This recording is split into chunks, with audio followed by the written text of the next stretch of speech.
My name is Brandy, and this is my third year as the ace at Mother Hubbard's Cupboard.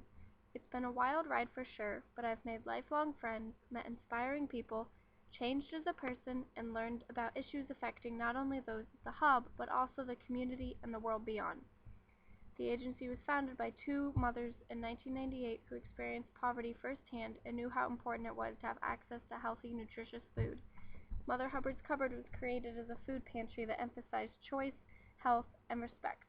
We strive to uphold these values still to this day and address issues of food security despite changing government program requirements and increased need from the community. When I first started out at the Hub as a freshman, MHC was my first experience working in a nonprofit organization. I thought they were doing a pretty amazing job keeping up with the issues faced by the community and doing their best to change how people view food. We are so much more than just an emergency food pantry, though. The community gardens offer a place to teach people how to grow their own food, show youth that they can grow food too, and bring that organic produce to our patrons to enjoy as well.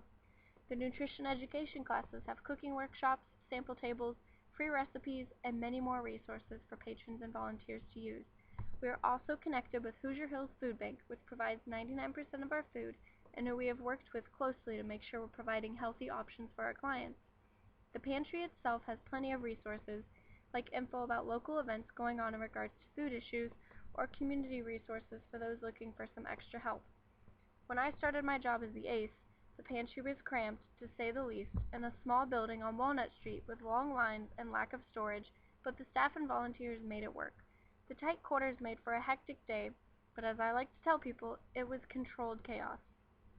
Only being open for 2 hours for patrons to shop and only having an hour for volunteers to prepare the shelves meant we were never bored. Last year, when the Hub announced it would be launching a campaign to move, we were all overjoyed. No more long lines since we would be open for 6 hours, no more parking wars, more opportunities for cooking classes, and I cannot stress this enough, more storage. The move was not without its hurdles, but we are now happily located on West Allen, and it still amazes me how long MHC made it work at the old space.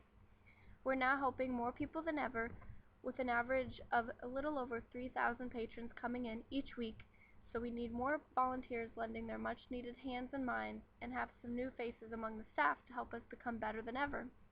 It always makes me happy when a patron or volunteer tells me how the Hub has helped them over the years.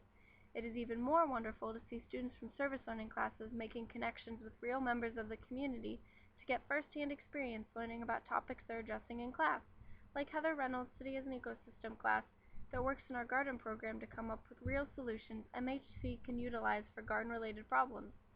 From disabled workers needing a place to volunteer and get some extra food, to mothers and children wanting a positive place to grow as a family, kooky cooks or kitty gardeners wanting inspiration, to students who need to get outside of the IU bubble. Everyone is welcome at MHC, but they must love food.